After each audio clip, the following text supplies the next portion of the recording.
Episode 97।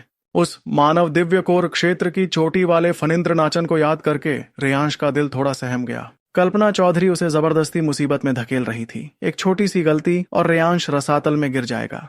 मुझे लगता है कि वह औरत बस तुम्हें मरवाना चाहती है। पहले प्रतापी उदयन को भेजा, अगर तुम्हारी किस्मत अच्छी नहीं होती तो शायद तुम वापस नहीं आते। और अब ये फनिंद्र नाचन। हाँ रेयांश, मेरे लिए आत्मा पोषण फल खरीदो, मैं उस चुड़ैल को मार डालूंगी। कल्पना चौधरी को याद करके साक्षी गुस्से से दांत पीसने लगी। एक तरफ उस औरत के पास ऐसा फिगर था जो साक्षी के पास नहीं था और वह बार बार रेयांश को छेड़ती थी। दूसरी तरफ उसकी हरकतें अब रेयांश को मौत के मुंह में धकेल रही थीं।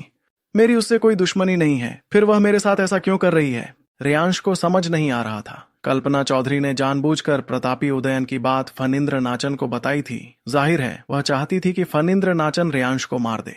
साक्षी, तुम जल्दबाजी मत करो, सब कुछ दिव्य मार्शल क्षेत्र में जाने के बाद देखा जाएगा। उस छोटी आकाशीय दुनिया को देखने की मेरी भी इच्छा थी, लेकिन उससे पहले मुझे विनिमय भवन जाना होगा। अभी अभी 30 योगदान अंक मिले हैं, जब तक इन्हें खर्च नहीं कर देता मुझे चैन नहीं मिलेगा।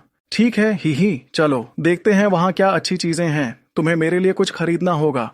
विनिमय भवन जोशी नगर में कुल 9 थे, जो 9 बड़े बाहरी कुलों में से हर एक में स्थित थे। हरित क्षेत्र का विनिमय भवन हरित सूर्य सभा से ज्यादा दूर नहीं था।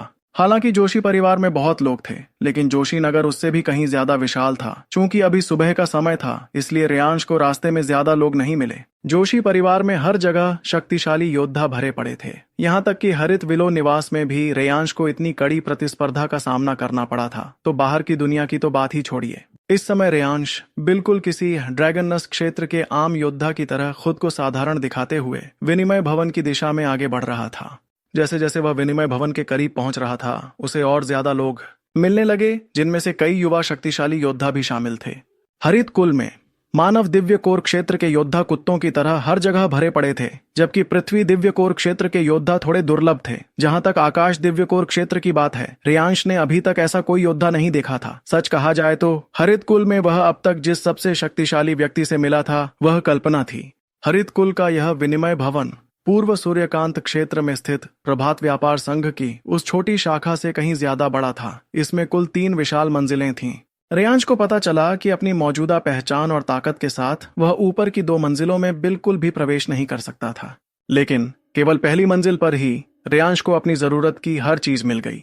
इस सुनहरे और शानदार विनिमय भवन में, जहां हर जगह कांच और मोती जड़े हुए थे, रेयांश को आखिरकार औषधियों का विभाग मिल गया। औषधियों को भी अलग अलग श्रेणियों में बांटा गया था, लेकिन आत्मा से संबंधित औषधियों के लिए कोई अलग श्रेणी नहीं थी। रेयांश को अन्य श्रेणी में काफी देर तक ढूंढना पड़ा और फिर किसी से पूछने के बाद उसे आखिरकार एक आत्मा पोषण फल मिल ही गया।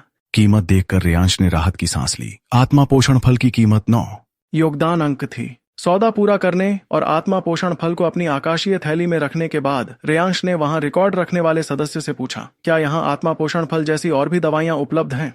इस तरह की दवा विनिमय भवन में केवल एक ही बची थी।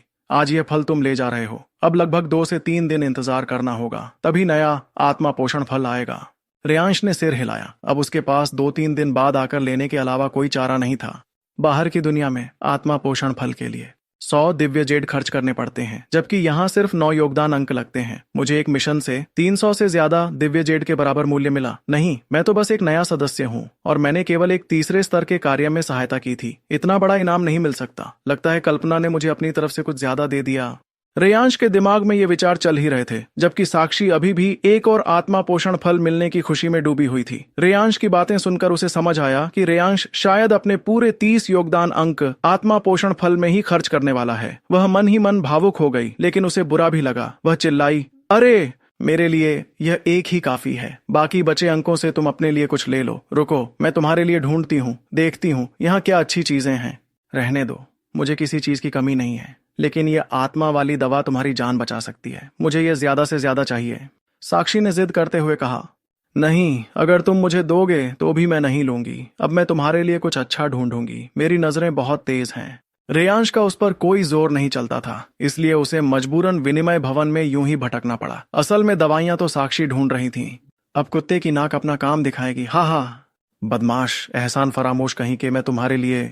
इतना कहते कहते साक्षी रुक गई और फिर उत्साह से धीमी आवाज में बोली, अरे क्या तुमने वो गुयुआन फल नाम की चीज देखी? क्या वाकई इस लड़की ने कोई अच्छी चीज ढूंढ ली? रेयांश को उम्मीद नहीं थी। उसने जल्दी से उस दिशा में देखा जहां साक्षी इशारा कर रही थी। वाकई वहां एक गहरा काला फल रखा था जो लगभग मुट्ठी के आकार का था। उसे सील बंद करके रखा गया था, इसलिए उसमें कुछ खास नजर नहीं आ रहा था। गुयुआन फल, दिव्य रैंक मध्यम स्तर की औषधि। उपयोग, चोट का इलाज। पृथ्वी दिव्य कोर क्षेत्र से नीचे के सभी योद्धाओं की चोटें ठीक करने में असरदार। कीमत 20 योगदान अंक। गुयुआन फल के पास लिखे विवरण को देखते हुए रेयांश ने अनजाने में ही उसके मुख्य बिंदुओं को जोर से पढ़ दिया, लेकिन उसका चेहरा उलझन से भरा था। साक्षी, ऐसी दिव्य रैंक मध्यम स्तर की इलाज करने वाली दवाइयां तो इस विनिमय भवन में हर जगह मिल जाएंगी, और इस गुयुआन फल का इलाज करने का असर जाहिर तौर पर बहुत अच्छा नहीं है। दूसरी दिव्य रैंक मध्यम स्तर की दवाइयों की कीमत कम से कम 50 योगदान अंक है। वह इसलिए क्योंकि तुम लोगों की जानकारी अधूरी है। तुम्हें इस गुयुआन फल का असली जादू नहीं पता। मेरी बात मानो, इसे अभी खरीद लो, वरना बाद में पछताओगे। लेकिन मेरे पास सिर्फ 21 योगदान अंक बचे हैं। बुरे कहीं के, अगर तुमने अभी नहीं खरीदा तो मैं तुमसे बात नहीं करूंगी। मजबूर होकर रेयांश को 20 योगदान अंक खर्च करके उस साधारण से दिखने वाले गुयुआन फल को खरीदना पड़ा। ये देखकर कि एक योद्धा जो जाहिर तौर पर पृथ्वी दिव्य कोर क्षेत्र का नहीं है, ऐसी इलाज वाली दवा खरीद रहा है, कर्मचारी ने हैरान होकर कहा, अगर आप इसे खुद इस्तेमाल करने वाले हैं तो मैं आपको सुझाव दूंगा कि आप यूनलिंग घास जैसी दिव्य रैंक प्रारंभिक स्तर की दवाइयां लें। 1 योगदान अंक में आप वैसी कई जड़ी बूटियां खरीद सकते हैं। रेयांश ने तुरंत मना कर दिया। सामने वाले ने तुरंत उसे ऐसे देखा जैसे वह कोई बेवकूफ हो, और फिर रेयांश जैसे मूर्ख पर ध्यान देना बंद कर दिया। रेयांश मन ही मन बहुत झुंझलाया। साक्षी, अगर तुमने मेरे ये योगदान अंक बेकार करवाए तो देखना वापस जाकर मैं तुम्हारी कैसे खबर लेता हूँ। जो करना है कर लेना, भलाई का तो जमाना ही नहीं रहा। मेरे बिना तुम इस गुयुआन फल का असली उपयोग कभी नहीं जान पाते। यह गुयुआन फल असल में इलाज की दवा है ही नहीं, इसे इलाज की दवा समझकर बेचा जा रहा है। कितनी हंसी की बात है। साक्षी के चेहरे पर गुस्सा था। लगता है वह रेयांश के सामने खुद को साबित करने के लिए बेताब थी, इसलिए उसने रेयांश को वहां से जल्दी चलने के लिए कहा। ये लड़की है तो रहस्यमयी, लेकिन हर बार मेरा फायदा ही कराती है। मुझे उसकी बात पर भरोसा करना चाहिए, शायद वह गलत न हो। भले ही रेयांश की जुबान कड़वी थी, लेकिन असल में उसे साक्षी पर बहुत भरोसा था। अब चूंकि योगदान अंक खत्म हो चुके थे तो यहाँ रुकने का कोई मतलब नहीं था। साथ ही वह यह जानने के लिए भी उत्सुक था कि आखिर इस गुयुआन फल का जादुई उपयोग क्या है, इसलिए रेयांश वापस जाने के लिए तैयार हो गया। अब सुबह बीत चुकी थी और विनिमय भवन में काफी भीड़ जमा हो गई थी। रेयांश उन सबके बीच बस एक मामूली सा किरदार था। इस जोशी परिवार में ओहदे और स्तर का बहुत सख्त नियम है, यहाँ तक कि विनिमय भवन को भी स्तरों में बांटा गया है, और मैं सबसे निचले स्तर पर हूँ। मैं सिर्फ विनिमय भवन की पहली मंजिल पर ही रह सकता हूँ, जहाँ केवल दिव्य रैंक प्रारंभिक स्तर और कुछ दिव्य रैंक मध्यम स्तर का सामान मिलता है। शायद दूसरी और तीसरी मंजिल पर ही असली खजाना है। पता नहीं मैं कब ऊपर जा पाऊंगा। जैसे ही रेयांश विनिमय भवन से बाहर निकलने वाला था, उसे अचानक महसूस हुआ कि एक गुस्से भरी और चुभने वाली नजर उसकी ओर बढ़ रही है। उसने अचानक सिर उठाया। दरवाजे से जो आ रहा था, क्या वह वही फणींद्र नाचन नहीं था जो पहले रेयांश और अन्य लोगों के लिए पहचान जेड पट्टिका लाया था? दरवाजे पर खड़े उस गंभीर और ठंडे दिखने वाले युवक को देखकर रेयांश को कल रात कल्पना की कई सारी बातें याद आ गईं, और जैसा कि उम्मीद थी, रेयांश को देखते ही फणींद्र की आंखों में बर्फीली जानलेवा मंशा फूट पड़ी। फणींद्र ने नारंगी और सफेद रंग के रेशमी कपड़े पहने थे जो बेहद शाही और कीमती लग रहे थे। उसकी आंखों में हल्का नारंगी रंग दिखाई दे रहा था। रेयांश, सिवाय इसके कि वह दिखने में थोड़ा साफ सुथरा और सुंदर था, किसी भी मामले में फणींद्र का मुकाबला नहीं कर सकता था। फणींद्र भैया, वायु आत्मा पत्ता उस तरफ है, मैं आपको ले चलती हूँ। फणींद्र के बगल में हल्के लाल रंग का लंबा गाउन पहने एक लड़की थी। ये लड़की दिखने में बेहद खूबसूरत थी। चेरी जैसे छोटे होंठ, पतली कमर और लंबा कद। उसने कई पुरुषों की हवस भरी निगाहों को अपनी ओर खींच लिया था, खासकर उसकी वह मीठी और रसीली आवाज जो किसी के भी दिल में गुदगुदी पैदा कर दे। रेयांश को लगा कि अगर यह लड़की थोड़ी और बड़ी होती तो शायद कल्पना की तरह ही एक बेमिसाल सुंदरी होती, लेकिन इस लड़की को देखकर रेयांश को जितना भी देखो, उसे यही लग रहा था कि इसकी शक्ल कल्पना से काफी मिलती जुलती है। फणींद्र भैया, लड़की ने देखा कि फणींद्र अचानक रुक गया है। वह थोड़ी हैरान हुई, फिर उसने रेयांश की ओर देखा। ये देखकर कि रेयांश बस एक साधारण बाहरी कबीले का सदस्य है, वह उलझन भरी नजरों से फणींद्र को देखने लगी। फणींद्र भैया, आप उसे क्यों देख रहे हैं? फणींद्र ने उस पर कोई ध्यान नहीं दिया। उसकी ठंडी नजरें रेयांश के साथ टकरा रही थीं।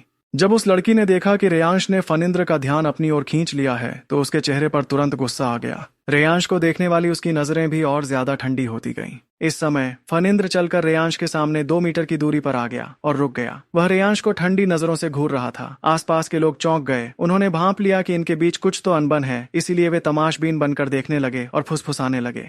क्या यह हरित सूर्य सभा का फणींद्र नाचन नहीं है? यह इस अनजान लड़के में इतनी दिलचस्पी क्यों ले रहा है?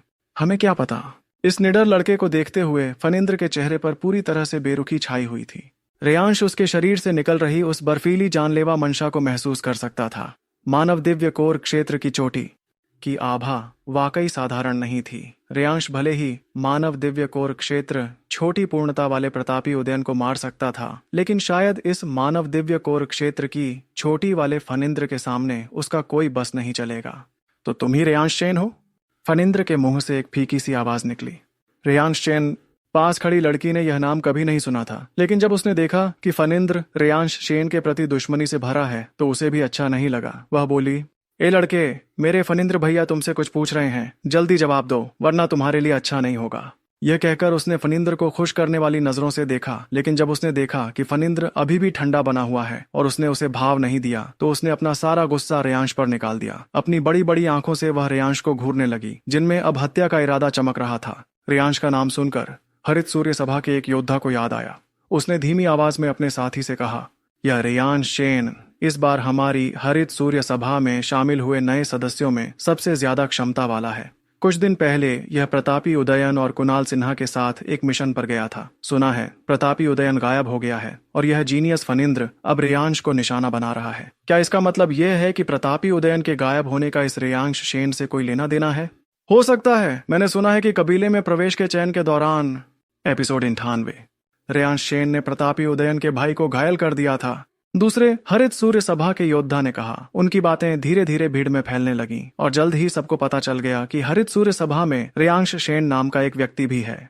जब वह कबीले में आया था तब वह ड्रैगन नस्क क्षेत्र 8वें स्तर पर था। ड्रैगन नस्क क्षेत्र का कोई व्यक्ति मानव दिव्य कोर क्षेत्र छोटी पूर्णता वाले को कैसे नुकसान पहुंचा सकता है? मुझे लगता है यह सब अफवाह है। लेकिन यह फणींद्र नाचन रेयांश चैन के पीछे क्यों पड़ा है? इसका क्या मतलब है? बस देखते जाओ। सच में बदकिस्मती है, पहली बार इस विनिमय भवन में आया और एक सड़ी हुई शक्ल देखने को मिल गई। सच में यह तो बदबूदार है। लोगों के हैरान चेहरों के बीच रेयांश ने अपनी नाक बंद कर ली और बेहद नफरत भरा चेहरा बनाते हुए फणींद्र नाचन के बगल से निकला और दरवाजे की ओर चल दिया। छोटे चोर, रुक जाओ। फणींद्र नाचन ने अभी कोई हरकत नहीं की थी, लेकिन उसके बगल वाली लड़की गुस्से से पागल हो गई और तुरंत रेयांश के सामने आकर रास्ता रोक लिया। उसने उसे घूरते हुए ठंडे चेहरे के साथ कहा, तुमने अभी क्या कहा? उस लड़की को देखकर हरित सूर्य सभा के उन 2 शिष्यों ने अपनी गर्दन सिकोड़ ली। इस रिया चौधरी से पंगा ले लिया। अब इस रेयांश के अच्छे दिन तो गए। हमारी हरित सूर्य सभा के बुजुर्ग चौधरी रिया चौधरी के पिता हैं, और तो और उसकी एक बहन भी है जो कार्यकारी है। रेयांश को तो उस लड़की की पहचान नहीं पता थी। उसे देखकर तो वह बस फणींद्र नाचन की चाहने वाली लग रही थी। हालांकि वह सुंदर थी, लेकिन साक्षी के 1% के बराबर भी नहीं थी। रेयांश को उसमें कोई दिलचस्पी नहीं थी, इसलिए उसने सीधे ताना मारा, मैंने कहा तुम दोनों बहुत बदबूदार हो, तो क्या हुआ? क्या तुम मुझे काट लोगी? तुम? रिया चौधरी का गुस्सा 7वें आसमान पर पहुंच गया। इतनी बड़ी हो गई, लेकिन यह पहली बार था जब इतनी नीच हैसियत वाले किसी इंसान ने उससे इस तरह बात की थी। वह गुस्से से रोने ही वाली थी और रेयांश को मारने के लिए आगे बढ़ी, लेकिन तभी फणींद्र नाचन ने उसका हाथ पकड़ लिया और उसके और रेयांश के बीच आ गया। भले ही रेयांश ने उसे अपमानित किया था, लेकिन फणींद्र नाचन के चेहरे के भाव नहीं बदले। उसने उदासीनता से रेयांश को देखा और सिर हिलाते हुए कहा, मैं पहले तुम्हारी थोड़ी प्रशंसा करता था, लेकिन आज देखकर लगा कि तुम सिर्फ जुबान चलाने वाले नीच इंसान हो। रेयांश ने ही करके हंसा और कहा, बाप ने जुबान चला दी तो तुम क्या कर लोगे? क्या इस विनिमय भवन में मुझ पर हाथ उठाओगे? उसका यह आवारा अंदाज देखकर रिया चौधरी के मन में जानलेवा इरादा पैदा होने लगा। अगर जोशी परिवार के शिष्यों को सार्वजनिक जगहों पर निजी लड़ाई करने की मनाही न होती तो वह कब का हमला कर चुकी होती। रेयांश भी यह बात जान गया था, तभी तो वह इतना बेखौफ था। वैसे यह उसका अपना स्टाइल भी था, साथ ही ये उसने कल्पना चौधरी को दिखाने के लिए भी किया था। कल्पना चौधरी नाम की उस औरत को याद करके रेयांश का मन बहुत भारी हो गया। उसे महसूस हुआ कि वह जैसे उसका कोई पालतू जानवर हो जिसे बाड़े में पाला जा रहा था। मैं क्या कर लूंगा? फणींद्र नाचन भी कोई आसानी से दबने वाला नहीं था। उसने एक बार फिर रेयांश को देखा। चूंकि तुम जुबान चलाने में माहिर हो तो मैं तुम्हारी यह जीभ खींच कर बाहर निकाल दूंगा। कल मौत के अखाड़े में चलो। है हिम्मत?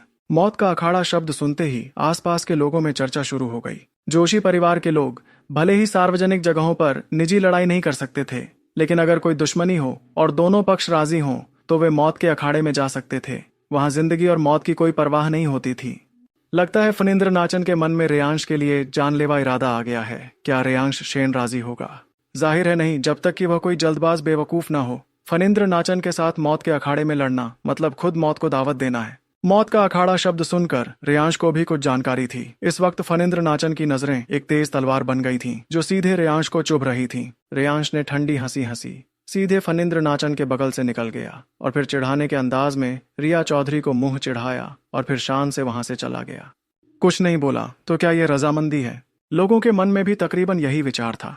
रेयांश का बोलना सच में बहुत ज्यादा था। उसने रिया चौधरी के सपनों के राजकुमार का अपमान भी किया था। रिया चौधरी के लिए यह कभी न माफ करने वाला गुनाह था। इसलिए जब रेयांश जा रहा था उसने ठंडे स्वर में कहा, याद रखना, कल सुबह मौत के अखाड़े में अगर तुम आने की हिम्मत नहीं जुटा पाए तो तुम रेयांश एक नंबर के डरपोक हो, तुम मर्द नहीं हो। आखिरी वाक्य सुनकर रेयांश ने पीछे मुड़कर मुस्कुराते हुए कहा, मैं मर्द हूं या नहीं, क्या तुम खुद इसका अनुभव करना चाहती हो? बस पता नहीं तुम्हारे साथ खड़ा यह शख्स राजी होगा या नहीं। रेयांश की बात सुनकर रिया चौधरी का चेहरा तुरंत शर्म से लाल हो गया, लेकिन रेयांश पलक झपकते ही गायब हो गया। अब उसके पास गुस्सा निकालने की भी जगह नहीं थी। रिया, ऐसे इंसान से बहस करके तुम हार गई। ऐसे छोटे मोटे इंसान पर गुस्सा करना बेकार है। मैं तुम्हारे लिए वायु आत्मा पत्ता ढूंढता हूँ। रेयांश के अपमानजनक शब्दों के कारण रिया चौधरी का चेहरा गुस्से से लाल था। वह दांत पीस रही थी और रेयांश को तुरंत मार डालना चाहती थी, जबकि जिस फणींद्र नाचन को रेयांश ने निशाना बनाया था उसके चेहरे का रंग जरा भी नहीं बदला। जैसे रेयांश ने जिस इंसान के बारे में कहा वह था ही नहीं। ठीक है फणींद्र भैया, आपको क्या लगता है वह कमीना कल आएगा? फणींद्र नाचन ने थोड़ा सोचा और कहा, उसके घमंडी और मगरूर स्वभाव को देखते हुए वह न आए ऐसा नहीं हो सकता। उस वक्त मैं तुम्हारी आंखों के सामने उसकी जीभ खींच लूंगा। ओह नहीं, मैं नहीं देखना चाहती, बहुत घिनौना होगा। चलो वायु आत्मा पत्ता ढूंढते हैं। भले ही मन में अभी भी गुस्सा था, लेकिन अपने प्रेमी के दिलासे से रिया चौधरी ने फिर से अपना नाजुक रूप वापस पा लिया। फणींद्र नाचन का हाथ पकड़े वह ऐसे विनिमय भवन में चली गई जैसे कुछ हुआ ही न हो। बाकी लोगों ने देखा कि मामला खत्म हो गया है तो बातें करते हुए बिखर गए। कल सुबह अब तो तमाशा देखने को मिलेगा। तुम्हें लगता है वह रेयांश आएगा? कैसे हो सकता है? क्या वह बेवकूफ है? मुझे तो नहीं लगता उसमें कोई रीढ़ की हड्डी है। कल तुम पक्का खाली हाथ लौटोगे। मुझे भी यही लगता है, और वैसे भी उसकी ताकत फणींद्र नाचन के 1% भी नहीं है। एक पल का सब्र, जिंदगी भर का चयन। भले ही लोग हंसेंगे, लेकिन जान गंवाने से तो अच्छा ही है ना। फणींद्र नाचन का मामला रेयांश के लिए बस एक छोटा सा किस्सा था, लेकिन रेयांश ने इस बात को मन में बिठा लिया था। वह फणींद्र नाचन मेरे इतना अपमान करने पर भी चेहरे का रंग नहीं बदला। वह वाकई एक बहुत ही मुश्किल किरदार है और वह हर मामले में मुझसे कहीं ज्यादा ताकतवर है। दिव्य मार्शल क्षेत्र की यात्रा इस बार तो मुसीबत हो गई। दिव्य मार्शल क्षेत्र की परीक्षा सिर पर थी।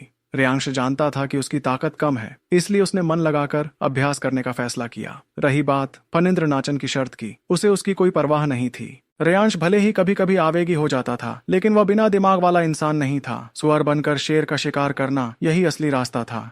अरे तुम कल जाओगे नहीं ना? गधा ही जाएगा।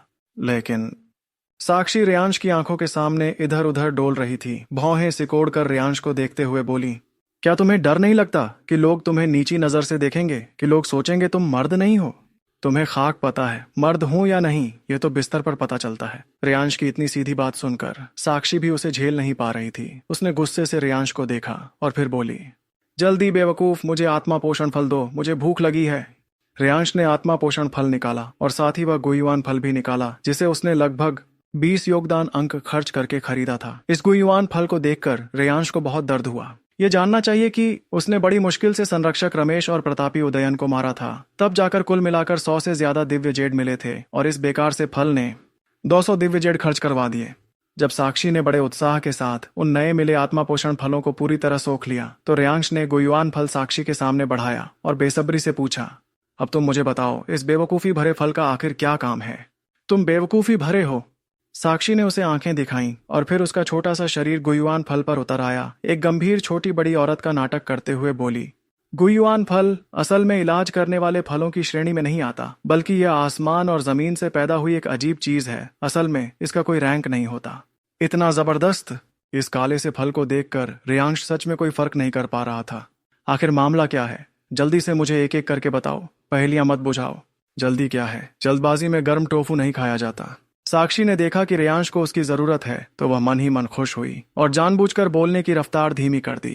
रेयांश रुक गया। इस लड़की के प्यारे रूप को देखकर वह तुरंत मुस्कुराया और बोला, तुम मुझे गर्म टोफू नहीं खाने दोगी तो मैं तुम्हारा नरम टोफू खा लूंगा। साक्षी उसकी बातों से शर्म से लाल हो गई, हंसते हुए कुछ गालियां दी और फिर गुयुआन फल पर डोलते हुए बोली, इस गुयुआन फल का गूदा वाकई इलाज करने का काम करता है, लेकिन मुख्य बात इसकी गुठली में है। गुयुआन फल एक दुर्लभ अजीब चीज है। अगर अजीब चीज है तो जाहिर है कुछ खास होगा। इस गुयुआन फल की गुठली में एक युद्ध तकनीक छिपी हुई है। युद्ध तकनीक? इस गुठली में युद्ध तकनीक छिपी है। हे भगवान, साक्षी, तुम्हारी कल्पना शक्ति क्या इस हद तक पहुंच गई है? रेयांश दंग रह गया। उसकी आंखें फटी रह गईं। यह देखकर कि रेयांश बिल्कुल भरोसा नहीं कर रहा, साक्षी ने मन ही मन कुछ बार कोसा। थोड़ी देर रुको, तुम्हें पता चल जाएगा कि यह लड़की कितनी जबरदस्त है। ये सोचकर उसने पेशेवर लहजे में कहा, चाहे तुम मानो या ना मानो, मैं तो मानती हूं। तुम सबसे पहले इस गुयुआन फल का गूदा हटाओ। हटा दूं? रेयांश के दिल में एक टीस उठी। ये गूदा 20 योगदान अंकों का था। अगर साक्षी इसमें से कुछ नहीं निकाल पाई तो जल्दी। जी हुक्म, ये छोटा आदमी अभी करता है। गुयुआन फल को तोड़ने पर अंदर का गूदा सफेद और ताजा था। एक खुशबू फैल गई। रेयांश ने साक्षी के कहे अनुसार गूदा हटा दिया, सिर्फ एक काली गुठली छोड़ी। यह गुठली सिर्फ अंगूठे के आकार की थी। इसमें कुछ भी अजीब नहीं दिख रहा था। रेयांश पूछना ही चाहता था कि इसे इस्तेमाल कैसे करें कि साक्षी ने कहा, इस गुठली को निगल लो और फिर अपनी चेतना शक्ति से इसे जी जान से रिफाइन करो। एक दिन और एक रात तक रिफाइन करने पर यह लगभग पीस कर पाउडर बन जाएगी। उस वक्त उस युद्ध तकनीक की जानकारी अपने आप तुम्हारे शरीर में आ जाएगी। है? रेयांश ने हाथ में मौजूद गुठली को दबाकर देखा। पाया कि यह चीज तो स्टील की तरह सख्त थी। लोहे के इस टुकड़े को रिफाइन करना, कोई बेवकूफ ही ऐसा काम करेगा। साक्षी, तुम पक्का हो? यह देखकर कि रेयांश अभी भी उस पर विश्वास नहीं कर रहा, साक्षी ने अपनी भौहें ऊपर की और लापरवाही से कहा, तुम्हें निगलना है तो निगलो, कोई बात नहीं। वैसे भी तुम्हारे 20 योगदान अंक तो बर्बाद हो ही चुके हैं। रेयांश लाचार था। वह बस उस लोहे के टुकड़े को अपने पेट में निगलते हुए देख सकता था। लोहे का टुकड़ा सख्त था। वाकई पेट में अजीब सी तकलीफ हुई। रेयांश ने तुरंत चेतना शक्ति को सक्रिय किया और इस गुठली को घिसने में लग गया। यह भी सही है। अगर तरीका आसान होता तो हर कोई जानता कि यह गुयुआन फल अच्छी चीज है और यह मेरे हाथ न आता। मन पक्का करके रेयांश ने अपना ध्यान डेंटियन में लगाया और पेट में मौजूद उस स्टील की गुठली को रिफाइन करने में जुट गया। यह गुठली बहुत ज्यादा सख्त थी। रेयांश की मौजूदा चेतना शक्ति के साथ एक दिन और एक रात के बिना यह काम पूरा होता नहीं दिख रहा था। लगातार कोशिशों के बाद एक दिन और एक रात का समय आखिरकार बीत गया। जब दूसरे दिन यही वक्त आया तो गुठली रेयांश की चेतना शक्ति से रिफाइन होकर सिर्फ छोटी उंगली के आकार की रह गई थी। यहां तक कि सतह पर कुछ दरारें भी आ गई थीं। ठीक उसी वक्त दरारें धमाके के साथ टूट गईं। रेयांश ने पूरे एक दिन और एक रात तक उसे रिफाइन किया, तब जाकर वह उस स्टील जैसी सख्त गुठली को रिफाइन करने में कामयाब हो पाया। जब हल्के लाल रंग की चेतना शक्ति के बीच उस गुठली में दरारें धीरे धीरे बढ़ने लगी और अंत में वह टूट गई, तो एक गाढ़ी शक्ति किसी दवा के असर की तरह एक तय रास्ते पर चलते हुए रेयांश की नसों में बहने लगी। इन शक्तियों के चलने के रास्ते को याद रखो। साक्षी की चेतावनी ने रेयांश को याद दिलाया कि जब उसने रक्त शोधन तकनीक और ड्रैगन सोल रूप हासिल किया था तो वह इसलिए सीख पाया था क्योंकि उसने चेतना शक्ति के चलने के रास्ते को याद कर लिया था, और अब उसने उसी तरह नकल करते हुए अपने शरीर में हवा से प्रकट हुई इस शक्ति के चलने के रास्ते को याद कर लिया। प्रकट होने के कुछ ही देर बाद यह शक्ति पूरी तरह गायब हो गई।